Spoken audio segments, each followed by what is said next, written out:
وہ چلتی رہتی ہیں اور یہ بھی چلتا رہتا ہے. ابھی یہ بھول جاتی ہوں اب ذرا. محبتیں بھی تو حیران ہیں کہ آئے دن یہاں وفا کا طریقہ بدلتا رہتا ہے. اور سوارے تخت رواں کو خبر نہیں ہوتی. سوارے تخت رواں کو خبر نہیں ہوتی کہ تختی سے تو تختہ نکلتا رہتا ہے. سوارے تخت رواں کو خبر نہیں ہوتی کہ تختی سے تو تختہ نکلتا رہتا ہے. ہزار کوہ گراں راستے میں حائل ہوں. ہزار کوہ راستے میں حائل ہوں. نکلنا چاہے تو چشمہ نکلتا رہتا ہے. نکلنا چاہے چشمہ نکلتا رہتا ہے. سوارے تخت رواں کو خبر نہیں ہوتی کہ تختی سے تو تختہ نکلتا رہتا ہے. اس میں اچھا مجھے میرا بیگ دیجیے گا ذرا سا. دیکھیے اس وقت جو فلسطین میں ہو رہا ہے میں سمجھتی ہوں آج کل کوئی لکھے یا نہ لکھے لیکن آئندہ سال ہر سال تک برسا برس تک لوگ نہ اس واقعے کو بھولیں گے اور نہ لکھنے والے اس پہ اوپر لکھنا چھوڑیں گے. اس پہ پورا ادب ہوگا. تصنیف پورا ادب. تو یہ میں سنا ہوا یہ کہ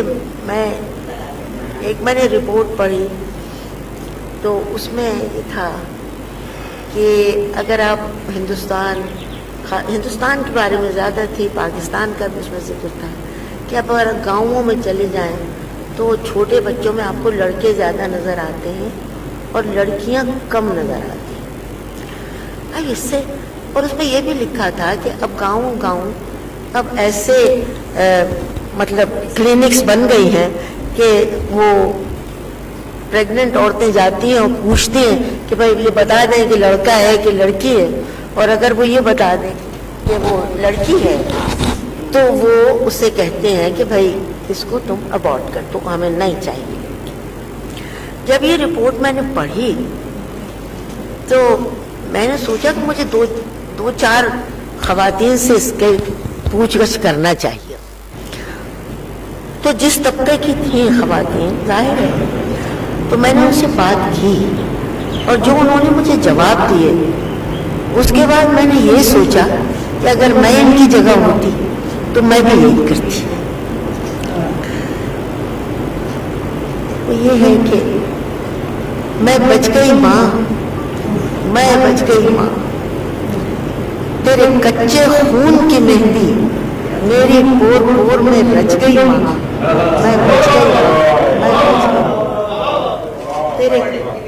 گئی ماں, تیرے کچے خون کی مہندی میری پور میں رچ گئی ماں, میں بچ گئی ماں, میں بچ گئی ماں. گر میرے نقش ابھر آتے وہ پھر بھی لہو سے بھر جاتے. میرا قد جو تھوڑا سا بڑھتا میرے باپ کا قد چھوٹا پڑتا. میری چنی سر سے ڈھلک جاتی, میرے بھائی کی پگڑی گر جاتی. تیری لوری سننے سے پہلے خود اپنی نیند میں سو گئی ماں. انجان نگر سے آئی تھی, انجان نگر میں کھو گئی ماں. میں بچ گئی ماں, میں بچ گئی ماں. میری آنکھیں روشن ہو جاتی, تیزاب کا سرما لگ جاتا. میری آنکھیں روشن ہو جاتی, تیزاب کا سرما لگ جاتا. سٹے وٹے میں بٹ جاتی, ہر خواب ادھورا رہ جاتا. تیری لوری سننے سے پہلے خود اپنی نیند میں سو گئی ماں. چھپائے کہ وزادار تھے ہم, وہ زخم ہم نے چھپائے کہ وفادار تھے ہم، ہمیں تو دست مسیحا گراں گزرتا تھا اور ہمیں تو پرسش احوال بھی پسند نہ تھی۔ سمجھ رہے تھے کہ سب چاک دامنوں کے طفیل، ذرا سی بخیا گری ہم بھی سیکھ جائیں گے، مگر یہ کام بھی ہم سے نہ ہو سکا لوگوں۔ وہ ایک خواب جسے سینت کر رکھا برسوں، اسے خود اپنی ہی نیندوں سے خاک کر ڈالا۔ وہ خاک جس سے کہ پھولوں کو رنگ ملتے ہیں، وہ خاک اپنے ہی چہروں پہ مل کے لوٹ آئے۔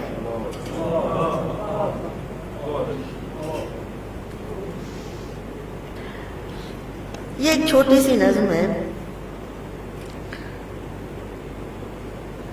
اپنے میں نے پوتی کے نام، جو مجھے فون کرتی ہے اور پڑھ رہی ہے لندن میں،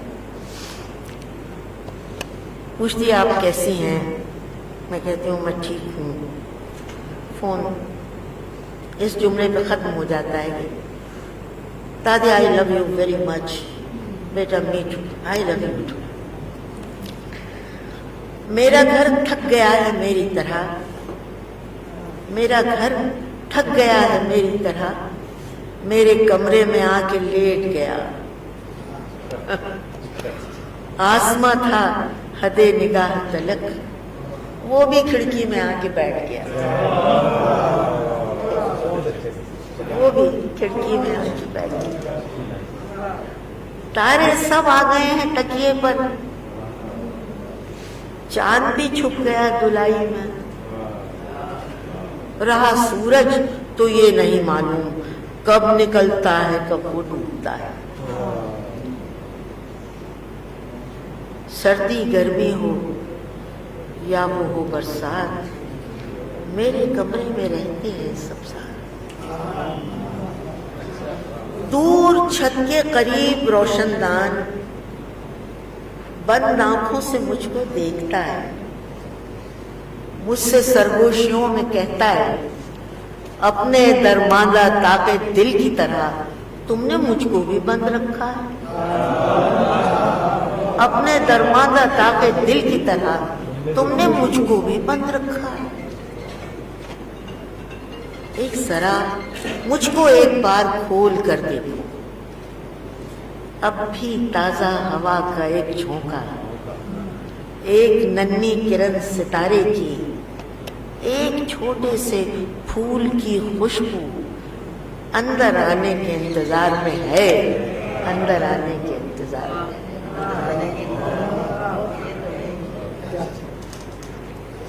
بس بیٹا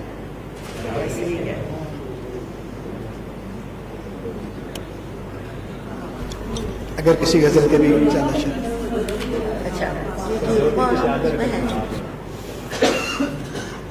ملائم گرم سمجھوتے کی چادر، ملائم گرم سمجھوتے کی چادر، یہ چادر میں نے برسوں میں بنی ہے، اور کہیں بھی سچ کے گل بوٹے نہیں ہیں اور کسی بھی جھوٹ کا ٹانکا نہیں ہے۔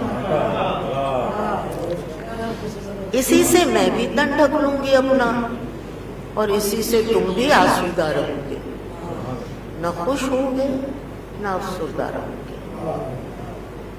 اسی کو تان کر خدا، کہاں وہ پہلو آدم، کہاں وہ دست خدا، موازنہ تو ازل ہی سے کائنات میں تھا،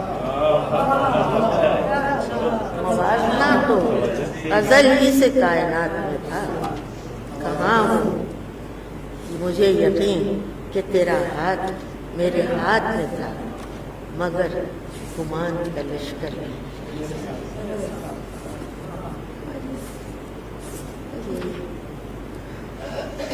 یہ سحر کا عمل کہ دیوانے کا خواب تھا، یہ سحر کا عمل کہ دیوانے کا خواب تھا، دریا کے پاس ہم تھے ہوا تھی نہ آب تھا،